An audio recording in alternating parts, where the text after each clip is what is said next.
tops of trees. From Ramona, a lot of chicken farms out there. Well, there's a goat farm with a chicken farm that I had to drive by all the time. And one day I saw one goat there with another goat. I mean, I was driving by, so I didn't get to see how long it was staying out there, but like you drive by and you just see two goats on the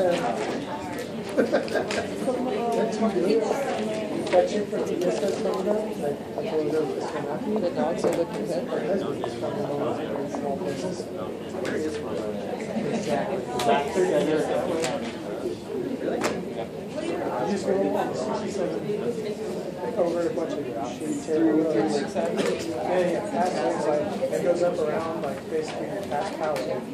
Like over this big shitty mountain. So that's With all the rocks. Potato chip rafting? Yeah, there's like a rock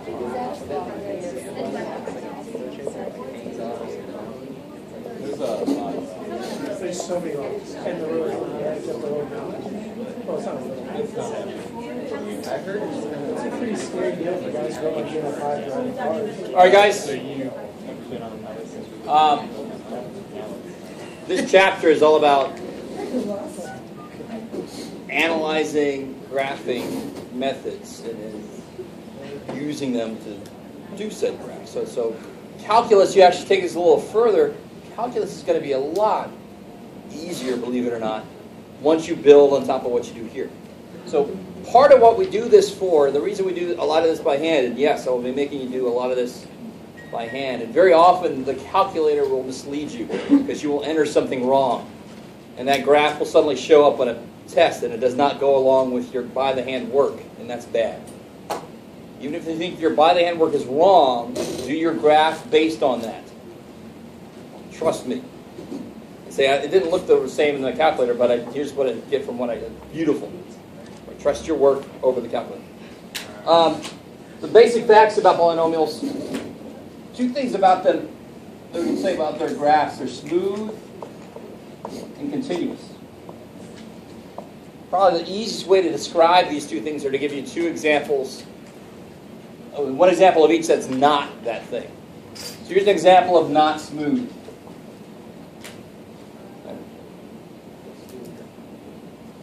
That's not smooth. It's got a kink in it. It's got a little, what's called a cusp.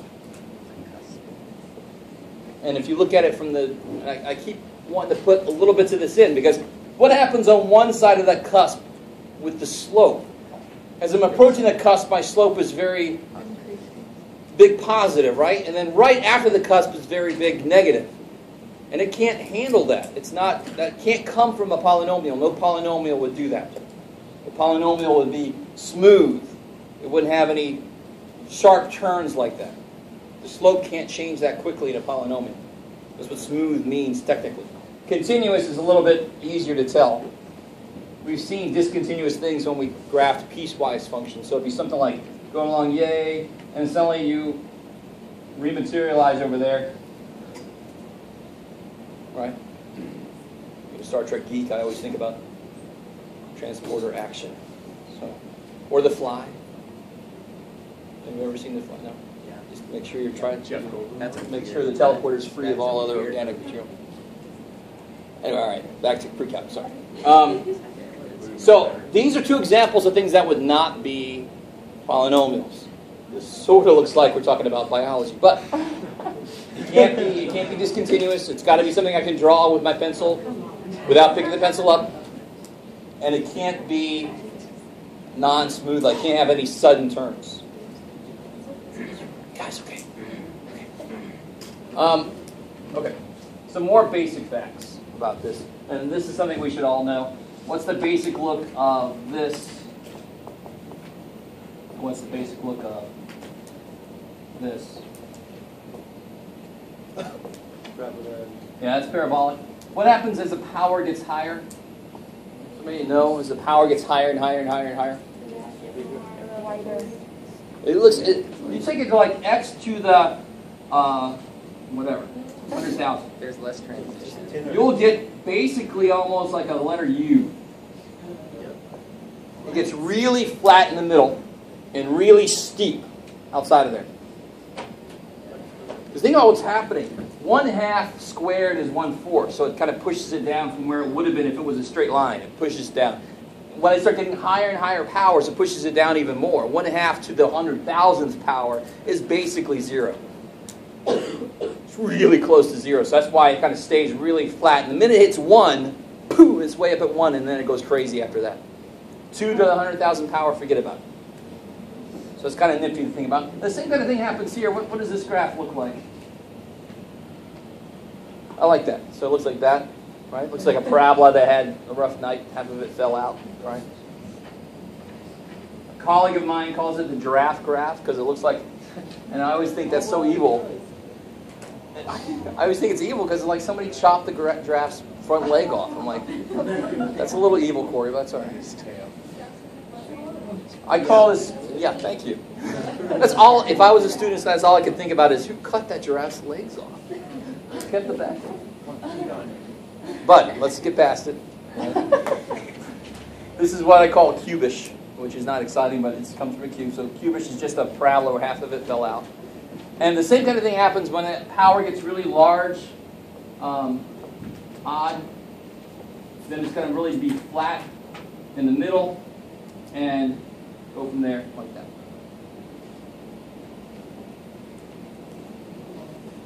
And the book kind of gives you more gradations than that, but I want to show you some extremes. How are we doing? We doing okay? Semi? Okay.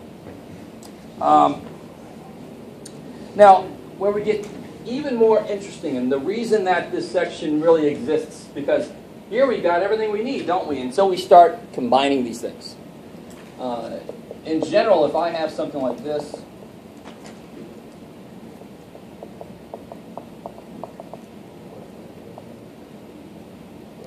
okay, so that's a general polynomial where I have possibly a lot of degrees represented. Then in the middle, it could do a lot of different things. So let's look at an example.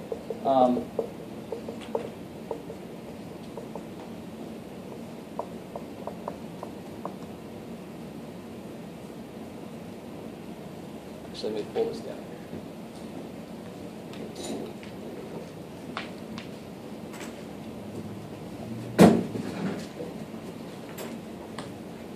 So write that down. Remind me what it was when I do this. But you guys, did I show you Wolfram Alpha yet? Yeah. Have you guys got in there and played around with it? All right, good. There's a few other geeks in here like that. There should be at least a few geeks in here.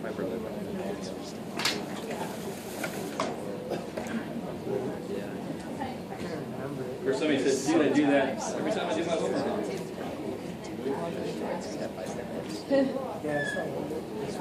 Let's just show you again real quick in case you forgot about it. Or, you know, as quick as this technology will let me.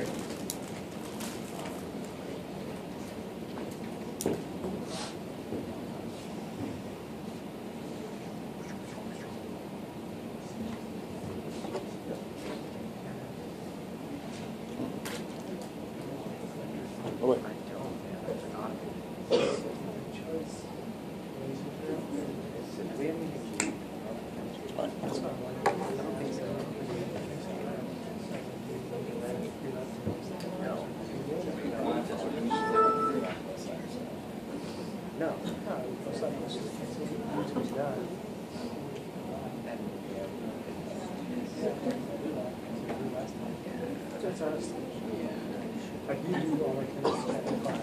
Oh, you finally understood? How was chapter 5? Yeah. What was it about? Table. All right, somebody help me out. What was that function we're dealing with? X X cubed cubed plus 5x squared minus 6x plus 2. What's the y-intercept of that function? Ooh, Y-Intercept. What's the y-intercept? 0. No. 2. 2.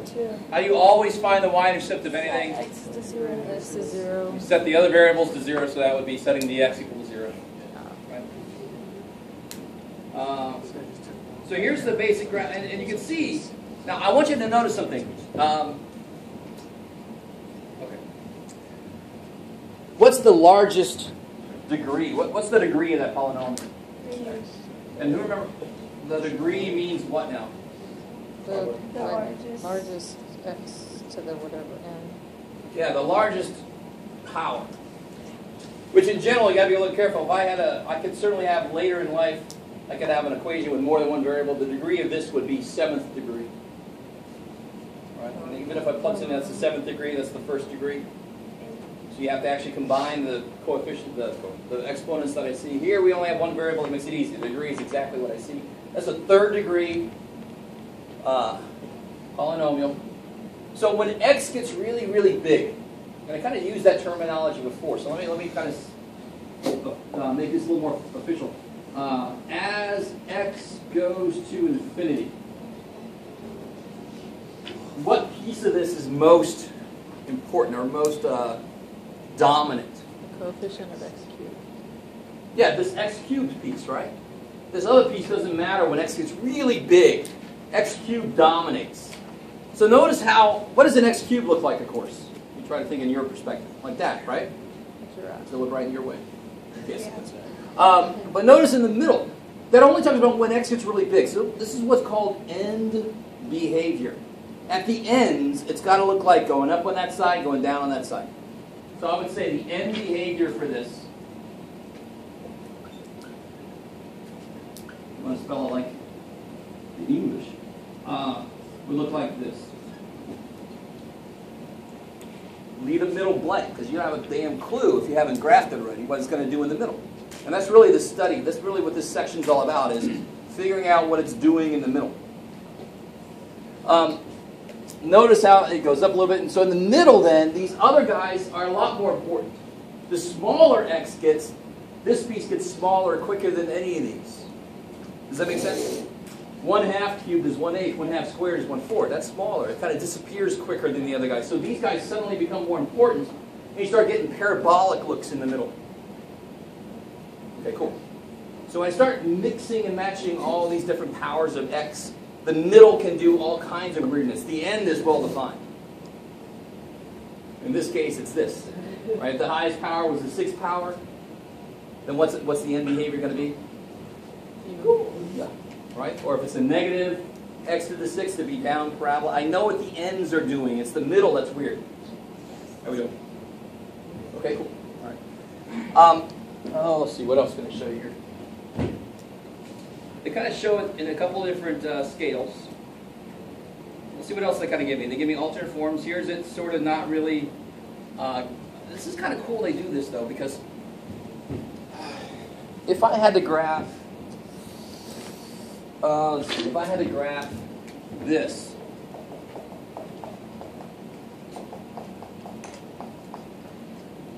It's not easy to graph that, necessarily. I can find the vertex and all that kind of business. But if that wasn't there, that'd be so much easier. Why?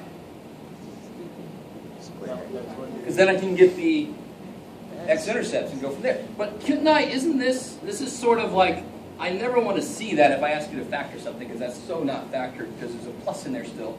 But I could get the X-Intercepts and plot them, and then do what? Move it. Move them both up one, using transformations. That's not a bad method to use in general if I want to find a really quick graph of something. It's just a little bit off from something easily factorable. We'll just factor it and then just move it up or down from there. So that's one reason why that might show me that alternate form there. Let me see. Here's the roots. Complex roots, a couple complex roots. You can see up here that this turns, and I guess right here it doesn't quite make it back down. Let's see here.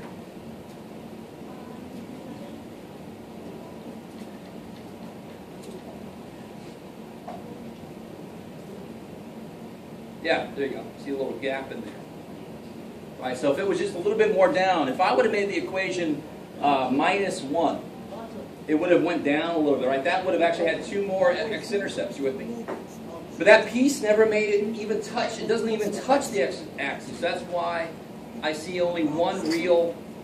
Well, give it back to me. one real root and two non-real roots, because where the two real roots are going to come from, it never goes down far enough to get them. How you guys doing? You guys are special. All right. What you got? Okay, and then here's a bunch of calculus. Neato. And here's the really part you got to remember when you get to your calculus class. And if you're in my calculus class, I will let you know. Now here's the cool part, though. Nowadays, You teach calculus? yes. 2 to 3. Oh yeah, I forgot to tell you. So 2 to 3, right? we did pick our schedule for the fall, and I am teaching a calc class. It's going to be in the 180? evening. 180? 180, yeah. Like late? No, thank God. Like 4 o'clock? Like 5:30 to 7 or something like that. On what day? I think it's Monday, Wednesday. I can't remember. Sweet. Anyway, so don't forget this is here. This is an awesome study tool. Okay. Can I get a hat? Okay. What is that? Oh. Just worried about this class. One What's that? class at a Just time. worried about this. I know. Everything about Good this. point. See what All kind right. of grade you give it. Oh. So let's try to attack a problem with everything we know so far.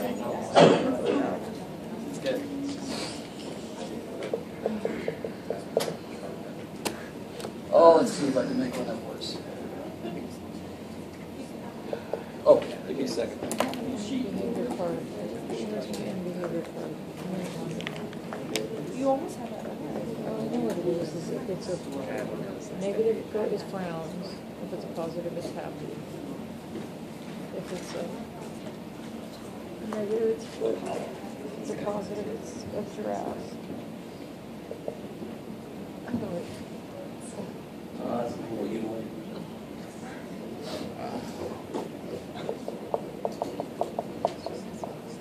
What do you want to know? I can tell you. Oh, 41. This would be a 41x there. And the question Now, the problem with this problem, can you factor this? What would you try? we'll first take the 2 out. Take exponent, Can't take a 2 out. x, Can't take an x out. x. Oh, 20 that have an like, x. like taking 2 terms together and then Well, Grouping might be a good method, but you'll see quickly that that won't work. factors of 10. So, I'm going to factor it for us, and then later we're going to come back to this and I'm going to show you how to do this using what's called synthetic division. I think I said that last time. That's an unexpected, I like that sound, but it's not good. These factors. There is no way to use an algebraic method directly and factor this. Right? Not easily. You could actually add and subtract a few things, but it'd be really weird to figure out what it is you have to add and subtract to make this work. So here's what this actually is. If you factor this, you end up with 2x minus 1. Can do it once. I forgot what I did. X plus 5, x minus 4. Notice what's true about these numbers here. Okay. They're factors of Yeah, they have to multiply to that, factors right? of So that's one thing they realize. Okay. So, factor. Alright. Step 1 is not get a box, it is factor. Now, is that too old? It's too long ago, Jeff. Oh, I'll move on. What's the X-intercepts? 1, negative 5. Careful. Oh, 1/2. Good. 1/2. Negative 5. Negative 5. 4. 4. Now, here's the next step, which is a little tiny bit new, maybe, just a little tiny bit. If this is smooth and continuous, there is no way. In fact, there's a really cool theorem. It's called the intermediate value theorem.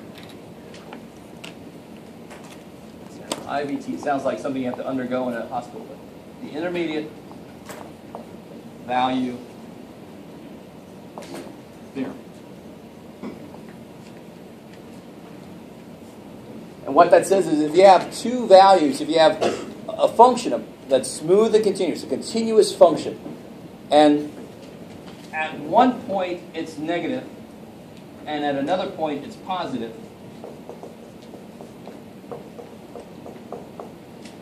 Then somewhere in between it's got to be 0. That's the only way to get through there. If it's continuous, you can't just jump over there, right? You can try to stay away from it for as long as you can. I don't want to, oh, shit. Right? So that seems like a very simple thing, but believe me, it's actually very difficult to prove. And then the intermediate value theorem itself becomes very important in proving much more complicated theorems after that. That's for those of you who might be going into something called real analysis if you're a math major. It's in your future. It's awesome. But that's a very simple idea. You expand on that in calculus. You come back to that in calculus. So what does that have to do with this? Well, at 1/2, -5, and 4,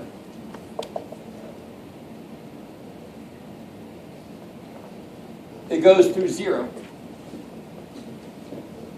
Which means that those are the only places, now to kind of look at that backwards, those are the only places where it could possibly change from negative to positive or the other way around. So if I am moving along, I'm going, yeah, I'm positive, and the only way to become negative is, of course, to go through 0. So it's sort of the reverse of that theorem. You guys with me? If I'm positive and I'm continuous, the only way to get negative is to first go through 0. Okay. Again, very simple sounding idea that took a long time to develop and prove. So what I'm doing right now is I'm trying to get a feel for what this graph looks like before I really even know what it looks like. I just want to get a really rough idea of what it might look like. Before I get any bit farther, what's the end behavior of this thing? Looks like a giraffe. Cubish, I like that. You can either have the poor giraffe that's going to have a rough life, or the cubish. Yeah. So the quick way to answer that question is it's that. If it was negative 2x cubed, what would you have to be careful about? Flip it. It should be up here and down there. Yeah. So be careful if it's a negative. It's going to be the reverse of whatever you got. Okay. So let's kind of make sure that that plays out. I know that's true. So everything I do after that better agree with that. So what I'm going to do now is just investigate what sign is it like in here. I only have to check one point out, and I'm going to check out the point 0, which makes sense. Whatever it is at 0, it's that same sign everywhere here, because again, it can only change signs if it goes through a 0, and I've identified where those doors are. That's the doors through the x-axis. You with me? So at 0, what's the sign of this? Negative. So it's negative all the way through there. Can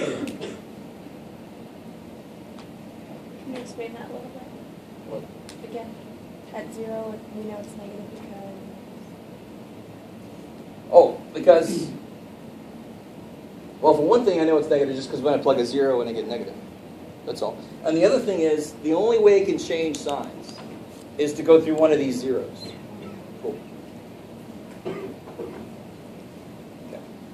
Now I'm a little concerned. Why is it looking back? All right, let's just hope and pray. So down here, when I put a -6 in, what do I get? It might be easier to do it here. I'll get, now, let me do this real quick. I don't care what the value is. All I care about is the sign. Right? All I care about is the sign. So if I put a -6 in there, Negative. this is negative, Negative. Negative. negative, Negative. negative. Negative. So overall, it's going to be, yeah, that's what's troubling me here. I'm going to get a -20, oh, because it's +20. My bad, nice. It's my old eyes. So in here, let's go backtrack first for a second. When you plug a 0 in, you don't have to change anything. Just put little things in your minus signs. When you put a 0 in, now you get plus, which makes more sense. This is negative times positive times negative, which should be plus. Okay. When you plug a -6 in, you get negative times negative, which is negative. Okay, how are we doing so far? So the thing you got to get over, the thing that feels like cheating, is you plug one value in, you know what it does to the whole thing. But it's just because it can't change signs unless it hits a 0. And I know where those are. So if it's positive right there at 0, it's going to be positive throughout the whole region. Up here, if you plug in a 1, you get positive, positive, Negative. So overall it's negative. Sorry. What was that? And then if above 4, you plug in a 5, you get positive, positive, positive, so it's positive. Now, some of you guys might think, well, why didn't you just, once you got 1, you can just change the signs up. Does anybody think that? I don't blame you for that. The thing you got to be careful about is if any of these were squared or to the 4th power, that actually might change. Because does a parabola change signs when it hits at 0? Not necessarily. Right?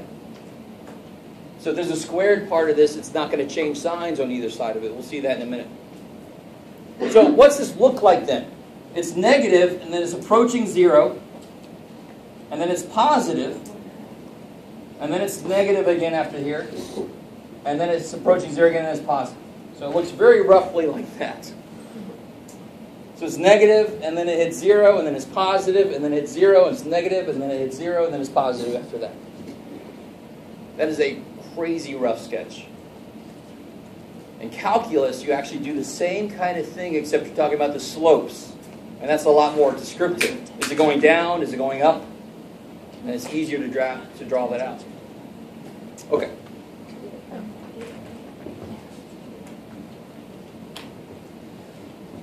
So finally, I think we already said this somewhere, but we didn't write it down. What's the Y-intercept? Negative, what was it?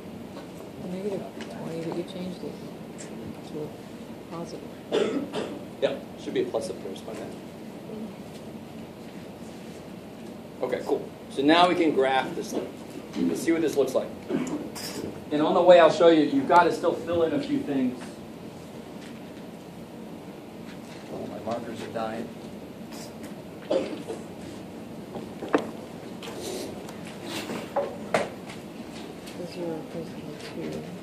Yeah, like purple or crazy. One of these has to be good. Whoa.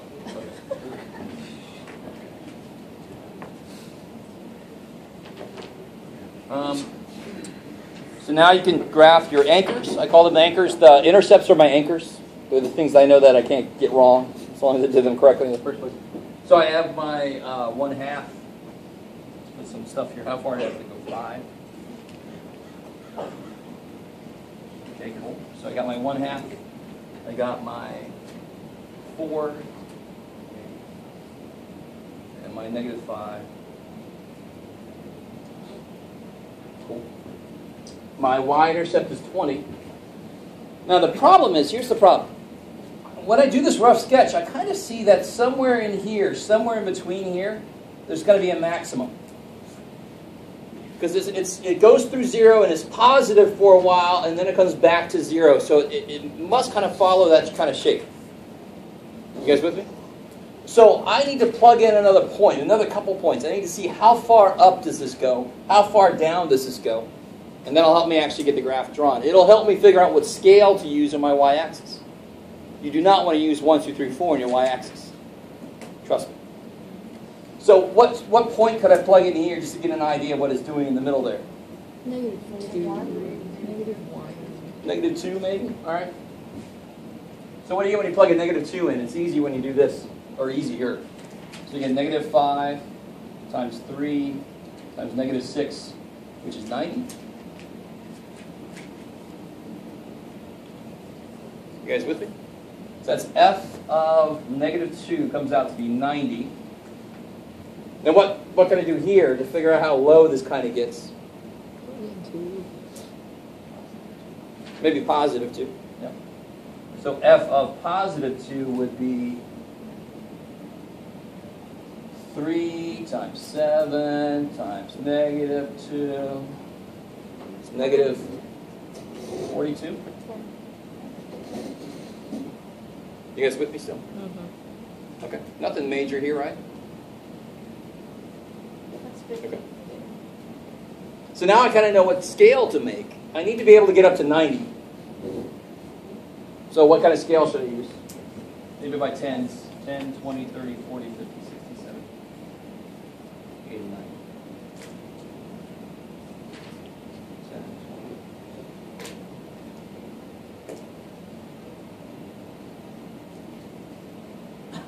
That's exciting, Jeff.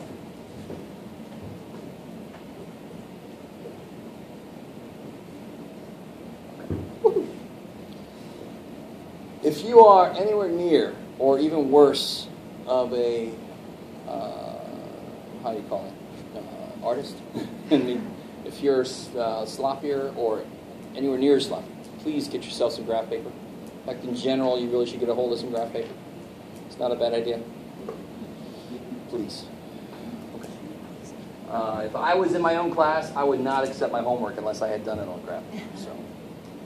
So let's start doing some stuff. Let's do some more anchors here. I know I go through the point -290. Now I can graph my Y-intercept. Everything seems to be agreeing, thank God, with where it should be. If I have an intercept there and I'm down here and there's no doorway, I've done something wrong. You guys see what I'm saying? So don't just make it happen. Right? What else do I know? F of 2 is -42. Okay, so now I can kind of fill things in.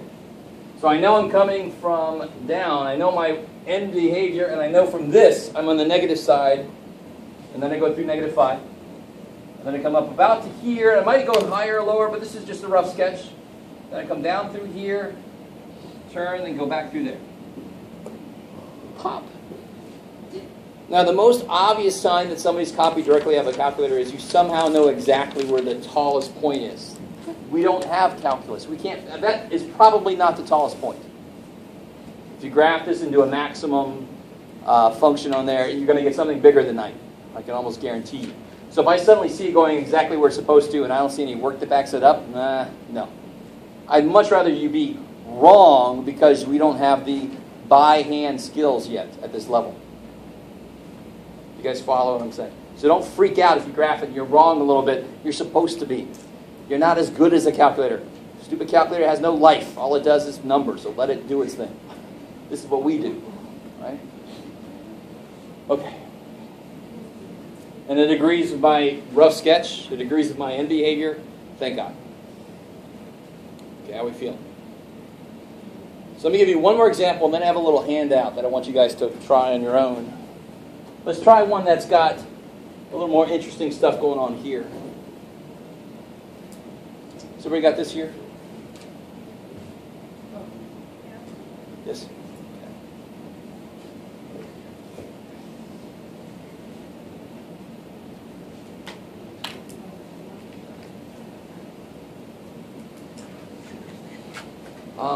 So let's try out this. Let's try out.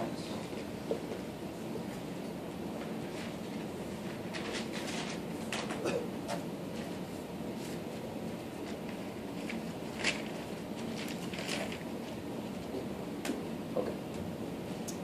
So I start off factors. So somebody already factored it for us. What are the steps to go through now? First step really is factor. That's done. Now, the step that gets a little bit weird here is the end behavior.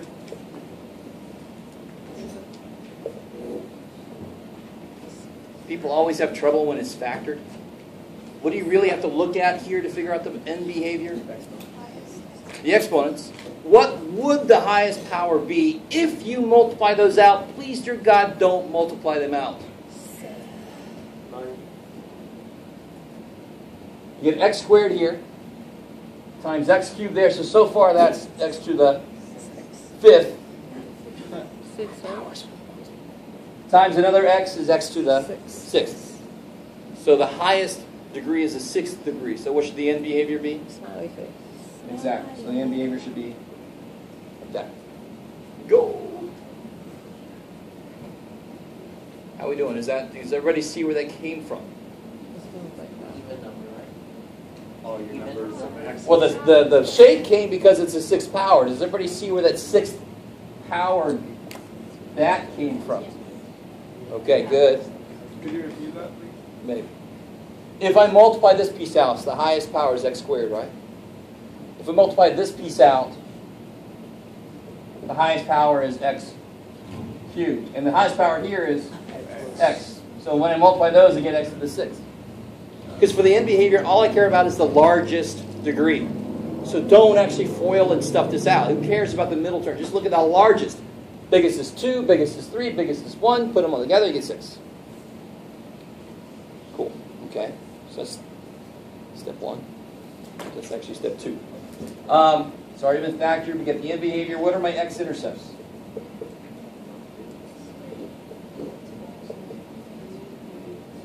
Yeah, my X-intercepts are 3, 0, negative 2, 0, negative 4, 0. Cool. Would be a little more anal here. Those are points. Make that point. What about the Y-intercept? It's not so easy in this form. Y-intercept is going to be a little bit huge. So you guys see how to get? How do you always find the Y-intercept? Set x to 0. So I get 9 times 8. So far so good. 72 times 4. 288.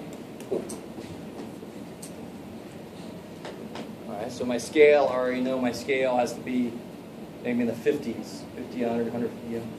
Yes, ma'am. So is this the same, you want like a good routine to name all these things when you're doing your problem? Beautiful. In fact, normally in a test or a quiz, I'll have questions that go along with each step. In the handout, you'll see the steps. Yeah.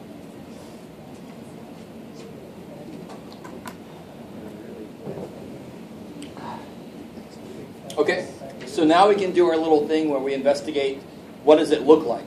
Where is it negative? Where is it positive? Right? So what do I put on my little number line? 3, negative 2, negative 4. I put a little z up here. You'll see why later when we start talking about rational functions, we'll have places where it's undefined, so I put a little u up there. You with me? Okay, so right now there's where there's 0, so I put a little z up there. Now you start investigating. I'm going to do this the other way, the way that we did it last time. I'm going to try to show you the shortcut. Some of you will like the shortcut, some of you will not. If you ever don't like a shortcut, who cares? You don't need it. You have another way to do it. So I always start with 0. Not a bad idea because it's easiest. When you plug a 0 in, what sign do I get? Plus. Notice how this is always positive. It makes this a lot easier. It's not going to define my sign then. This is positive with a 0, and that's positive, so it's positive in here. Well, we know because we just did the Y-intercept. Let me say that again. Since at 0, the sign of the function is positive, it must stay positive until it goes through the x-axis again. And I see exactly where it does that. So I know it's positive in that whole region. Because the only place it could possibly become negative is there or there. Or maybe both. We'll see. So if you use x is 0, you're going to get positive signs throughout. Exactly. If x is 0, I get positive 9. Positive, I get positive. And in fact, you can just look at the y-intercept for 0. It's positive. Okay. So what about when I plug in, let's say, negative 3? Again, this part is always positive because it's squared. This becomes negative. This is positive, so overall it's negative. Okay. I like the look of there. Your faces are like, I was going to wait for the next example to see if it made sense, but it's still like a damn bit of sense. It makes sense. Okay, hopefully that's not true. Let's see. Put it in negative 5, I get that's always positive no matter what. That's negative again, and now that's negative also. So overall this is positive. And then here, when I plug in like a 4, that's positive, that's positive, that's positive. Look at that. It stayed positive, right? And some of you guys, this should not surprise you at all. Which one of these factors, which one of these, came from a factor of this that was an even power, that looked like a parabola? The 3. And the parabolas are the ones that turn at their zeros, right? Parabolas can't go negative. We kept saying that this piece has to stay positive, so it's not surprising it stayed positive on both sides of its 0. Not surprising that it didn't change signs. So here's the shortcut. Here's the way I would do this problem. I have that f. I plot out my negative 4, negative 2, 3. I do my 0 and I get positive like we did. And then I'd say, okay, it's going to change sign around all the ones that are odd, because odd things go through. And it's going to stay the same around everything that's even. So it's positive here. That came from the squared. It stays positive. That negative 2 came from a third power. It goes negative. That negative 4 came from a first power. It changes sign back to positive. Same damn thing. Right? Quick as hell. Which also means, do that again, Jeff? Yeah, do that again, Jeff. So let me do it real quick. We'll finish that one out, but real quick, let's do another example.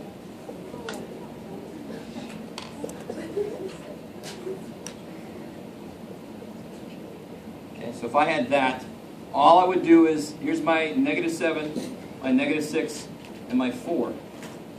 That's where it's 0. Cool. At 0, it's positive, negative, positive, so it's negative. The 4 came from what sign? The 4 came from what power? The fifth power is an odd power, right? So we call that an odd multiplicity, which is more than just a neato movie with Michael Keaton. Have you ever seen that? Odd movie. So odd multiplicity meaning how often does 4 show up as an answer? 5 times. A multiple of 5 times. So that's why we call it multiplicity of that answer. So it's an odd multiplicity. That means it's going to do what an odd function would do. It's going to go through. So it's going to change signs there. It's going to go through the 0. From negative, it's going to go through to positive.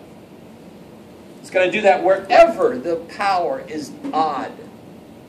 So at the -6, the power is even. So not surprisingly, that's an even multiplicity. A multiplicity of 2. So it's going to do what a parabola would do there. It's going to stay the same. What sign is it here? So it's going to stay negative on the other side. And then where did -7 come from? Odd. Odd multiplicity. It's going to change signs. It was negative. Now it's positive. That kicks so much ass. So much easier. Can you do a rough sketch of those 2 graphs? Yes, and real quick, before I do that, if we were to do this the old-fashioned way, if you plug in a -8, for example, this is negative, negative, positive, so it'd be positive. I mean, you can double-check whatever you get, and it comes out. It has to. So rough sketch here, it's positive, goes through 0. Might not be a bad idea to draw yourself a little 0 sign. Goes through 0, it's negative. It hits 0 again, but it stays negative, and then it goes to positive at 4. It hits 0 at -6, but it would stay negative. It doesn't go through. It kind of tricks you. It makes exactly that sound. But ask me how we know that. It's advanced research. Here, what would it look like? So it draws up a little 0 line. That might be a good idea in general. It starts positive. It goes through 0. So now it's negative. At 2, it goes through because now it's supposed to be positive. At 3, it touches and stays positive. So that's what my graph should look like. Does it match up with the end behavior? Yeah. Yes, thank God. So if you made a mistake and you went through here, the end behavior would say, no. Right? You're supposed to go up there somewhere. You went wrong. Somewhere you didn't. You went through when you're supposed to turn. Okay. Maybe. Yes, sir. So when it's odd, it changes signs, and when it's even, Stays the same. I love it. Just like a parabola. You just have to find that Okay. Y-intercept. All right. So I already know roughly what it looks like.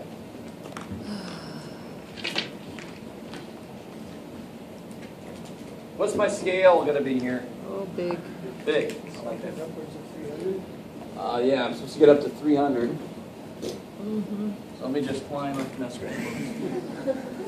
Well, let's say 50, 100, 150, 200, 250, 300. Yay.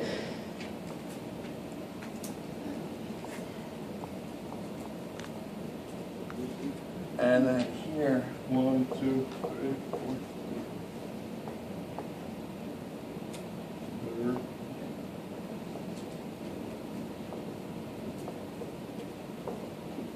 I got my -50, -100. All right, so now from this picture I can tell, I want to see how deep it gets here. So a -3 seems to be a natural thing to plug in. So I want to figure out what is f of -3. -36. I want to see how high it gets here. So here. So we already got 0. Now, of course, it probably goes up a little higher than that, maybe at 1 or something, so if you really want to plug in 1, but I'm happy with 0. It doesn't have to be anything beautiful. So you already have 0 for a rough guess is how high it gets. You with me? I bet you money it probably gets a little higher. It goes through 0, gets a little higher. Who cares? It's just a rough sketch at the end. And that's good. That's not bad. So let's see. What's f of -3? F of 0 we know already. It's 288. What's f of -3?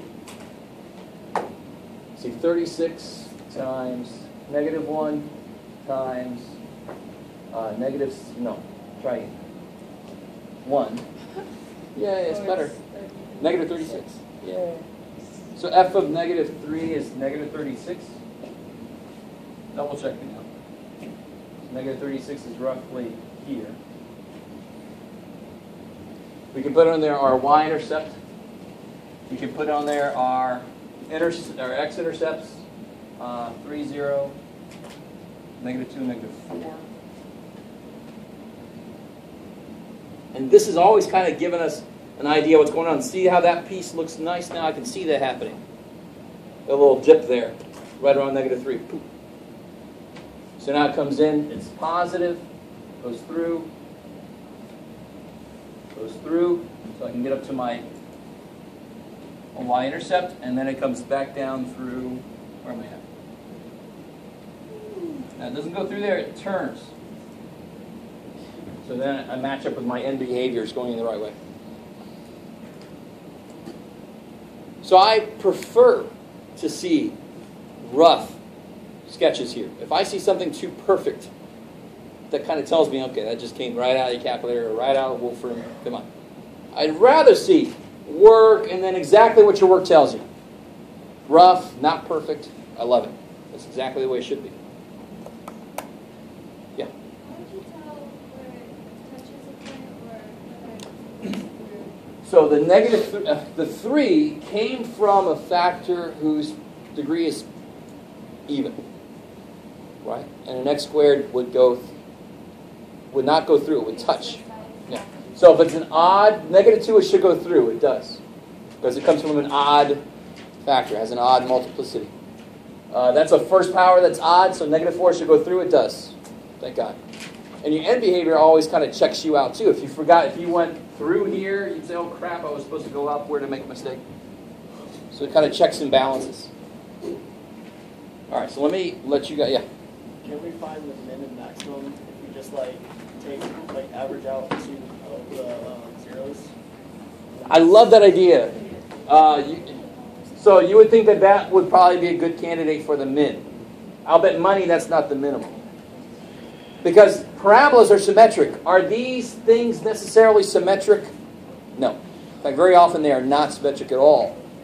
It'd be really weird for it to be symmetric, to tell you honestly. So almost never will it be exactly in the middle, but close to the middle is a good place to go. Especially because we only need a rough sketch. So I want you guys to try this handout.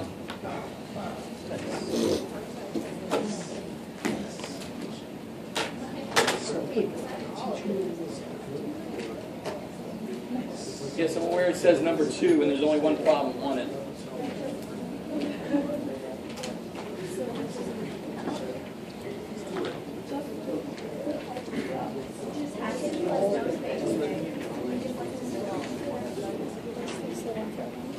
He only gave us a number. I have to ask him for What? I have to ask him for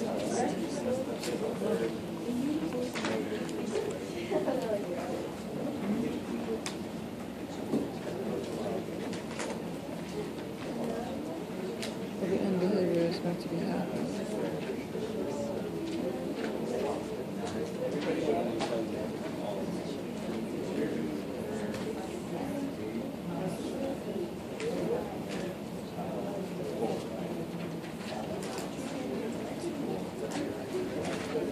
Hey Jeff, can I have one for an us? What's that? Can I have an extra one for Yeah. the maximum values? Definitely measures. Let's see. Yeah, that one's easy. I like it. Guess we don't need it.